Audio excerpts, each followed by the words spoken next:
Trump kicking off his 2020 campaign in Orlando last night. Yeah, he touted the roaring economy, and yes, he took a jab at the previous administration. Roll that tape.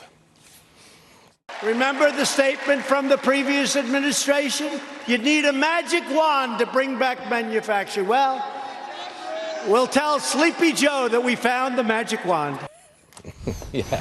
And Joe Biden fired back. Here's his tweet. Let's be clear. President Trump inherited a growing economy from the Obama-Biden administration, and now he's in the process of squandering it. That's Joe Biden. Senator Kevin Cramer with us, North Dakota Republican. Mr. Senator, I'm going to break this down into two. First of all, Mr. Biden says that Trump inherited the Obama-Biden economy. What do you make of that? Deal with that first. Well, the first thing I would say is that's right in line with what they were saying over the 8 years of the Obama administration, that everything that was bad that was happening was George Bush's fault. So clearly, Obama did everything right and nothing wrong.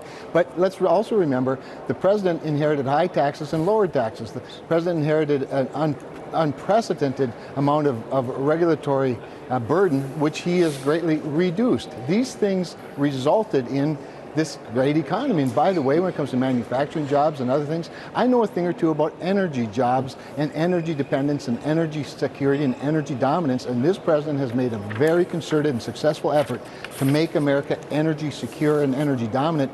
That has resulted in lots of jobs, not just in the energy field. You've got jobs to spare in the Dakotas, I believe. We've got lots more jobs than people, so come on out. Okay, but please deal with the second half of that tweet, where Joe Biden says that Mr. Trump is in the process of squandering the economy. Now, I don't know where that comes from. Can you explain this? The only thing I can imagine, Stuart, is that maybe he's referring to some of the trade issues and the trade talks that are going on. But what I see him doing is not squandering the opportunity, but using the momentum of this dynamic economy as leverage with other countries who want to be players with the United States of America. And to those who don't, he's using our success, again, as momentum and leverage, not squandering. I would imagine that in the Dakotas, North and South, the president's message of a rip-roaring economy plays very, very well. You're not in danger of losing your seat, are you, Senator? Well, the good news is that I have 5.5 more years, right. So either way, it's good by me. But you're exactly right. That message does resonate in the Dakotas, not just because we have a good growing economy, not just because Donald Trump has done a lot of things that are good for us and for our economy, but because this is what we believe in the first place. You know, I call it Normalville, USA out there, in what used to be flyover country. Now presidents and vice presidents and cabinet officials visit quite regularly to see things on the ground and create relationships that benefit the worker as well as the boss. And so, no, we like his message a lot. Sir, I haven't got much time. I just want to squeeze this question in. I know that North Dakota produces well over 1 million barrels of oil a day, but I don't know if South Dakota produces any oil or other forms of energy. Do you?